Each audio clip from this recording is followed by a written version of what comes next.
उज्जैन में महाकाल ज्योतिर्लिंग के दर्शन करने जा रहे हैं तो पहले जान ले ये 10 खास बातें।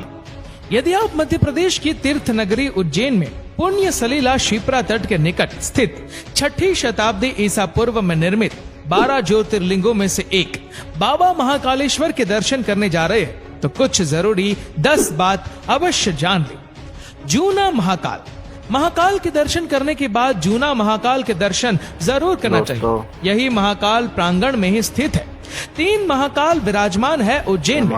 उज्जैन में 3.5 काल विराजमान है। महाकाल काल भैरव, गढ़ कालिका और अर्ध काल भैरव। यदि महाकाल बाबा और जूना महाकाल बाबा के दर्शन कर लिए हैं तो यहाँ के दर्शन भी जरूर करें। 12 ज्योतिर्लिंगों में से महाकाल ही एकमात्र सर्वोत्तम शिवलिंग। कहते हैं कि आकाशी तारकम लिंगम पाताले हाटकेश्वरम भूलोके च महाकालो लिंग त्रय नमोस्तुते। अर्थात आकाश में तारक शिवलिंग, पाताल में हाटकेश्वर शिवलिंग तथा पृथ्वी पर महाकालेश्वर ही मान्य शिवलिंग है। महाकालेश्वर ज्योतिर्लिंग के 3 भाग हैं। वर्तमान में जो महाकालेश्वर ज्योतिर्लिंग है वह 3 खंडों में विभाजित है। निचले खंड में महाकालेश्वर, मध्य खंड में ओमकारेश्वर तथा ऊपरी खंड में श्री नागचंद्रेश्वर मंदिर स्थित है।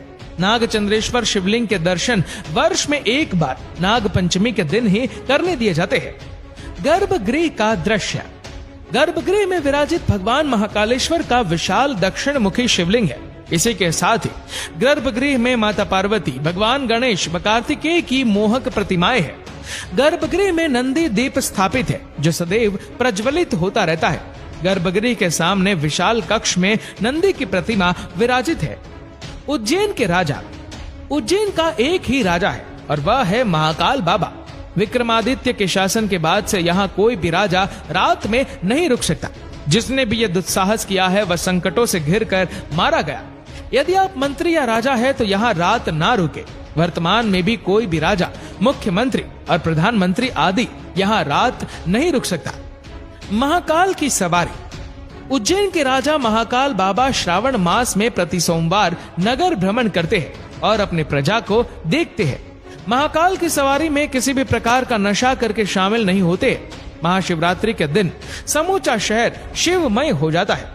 चारों ओर बस शिवजी का ही गुंजन सुनाई देता है।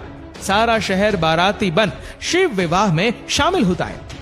क्यों कहते हैं महाकाल? काल के 2 अर्थ होते हैं, एक समय और दूसरा मृत्यु।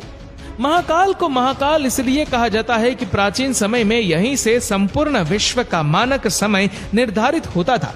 इसीलिए इस ज्योतिर्लिंग का नाम महाकालेश्वर रखा गया है। हालांकि महाकाल कहने का संबंध पौराणिक मान्यता से भी जुड़ा हुआ है। महाकाल की पौराणिक कथा। पौराणिक कथा के अनुसार इस शिवलिंग की स्थापना राजा चंद्रसेन और गोप बालक रूप की कथा से जुड़ी है। कथा से हनुमान जी का संबंध भी जुड़ा हुआ है। उज्जैन के कालों के काल महाकाल बाबा के मंदिर में प्रतिदिन अल सुबह भस्म आरती होती है। भस्म को शिवजी का वस्त्र माना जाता है। किसी भी पदार्थ का अंतिम रूप भस्म होता है। किसे भी जलाओ तो वह भस्म रूप में एक जैसा ही होगा। मिट्टी को भी जलाओ तो वह भस्म रूप में होगी। सभी का अंतिम स्वरूप भस्म ही है। भस्म इस बात का संकेत भी है कि सृष्टि नश्वर है। शिव जी भस्म धारण करके सभी को यही बताना चाहते हैं कि इस देह का अंतिम सत्य यही है। आइए जानते हैं भस्म आरती के 15 रहस्य। भस्म आरती के राज। महाकाल की 6 बार आरती होती है जिसमें सबसे खास मानी जाती है भस्म आरती। सबसे पहले भस्म आरती, फिर दूसरी आरती में भगवान शिव घटाटोप स्वरूप दिया जाता है। तीसरी आरती में शिवलिंग को हनुमान जी का रूप दिया जाता है। चौथी आरती में भगवान शिव का शेषनाग अवतार देखने को मिलता है। 5वीं में शिव भगवान को दूल्हे का रूप दिया जाता है और 6ठी आरती शयन आरती होती है। इसमें शिव खुद के स्वरूप में होते हैं। भस्म आरती यहाँ भोर में 4 बजे होती है। इस आरती की खासियत यह है कि इसमें ताजा मुर्दे की भस्म से भगवान महाकाल का श्रृंगार किया जाता है। इस आरती में शामिल होने के लिए पहले से बुकिंग की जाती है। इस आरती में महिलाओं के लिए साड़ी पहनना जरूरी है। जिस वक्त शिवलिंग पर भस्म चढ़ती है उस वक्त महिलाओं को घूंघट करने को कहा जाता है। मान्यता है कि उस वक्त भगवान शिव निराकार स्वरूप में होते हैं और इस रूप के दर्शन महिलाएं नहीं कर सकती। पुरुषों को भी इस आरती को देखने के लिए केवल धोती पहननी होती है, वह भी साफ, स्वच्छ और सूती होनी चाहिए। पुरुष इस आरती को केवल देख सकते हैं और करने का अधिकार केवल यहाँ के पुजारियों को ही होता है। प्राचीन मान्यताओं के अनुसार दूषण नाम के एक राक्षस की वजह से अवंतिका में आतंक था। नगरवासियों की प्रार्थना पर भगवान शिव ने उसको भस्म कर दिया और उसकी राख से ही अपना श्रृंगार किया। तत्पश्चात गांव वालों के आग्रह पर शिवजी वहीं महाकाल के रूप में बस गए। इसी वजह से इस मंदिर का नाम महाकालेश्वर रख दिया गया और शिवलिंग की भस्म से आरती की जाने लगी। ऐसा भी कहते हैं कि यहाँ श्मशान में जलने वाली सुबह की पहली चिता से भगवान शिव का श्रृंगार किया जाता है, परंतु इसकी हम पुष्टि नहीं कर सकते हैं।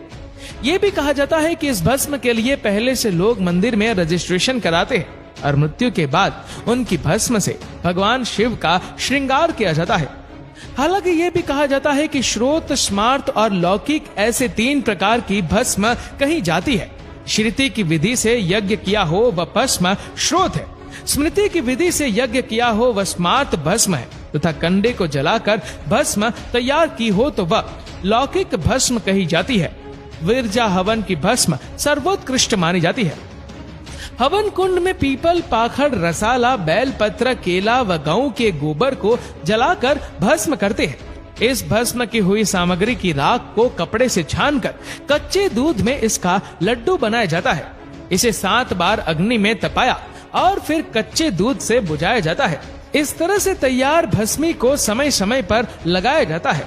यही भस्मी नागा साधुओं का वस्त्र होता है। इसी तरह की भस्म से आरती भी होती है। दोस्तों, इस वीडियो को लेकर आपकी क्या राय है नीचे कमेंट करके जरूर बताएगा। और अगर आपको वीडियो अच्छा लगा हो तो इस वीडियो को लाइक करेगा, शेयर करेगा ज्यादा से ज्यादा लोगों तक।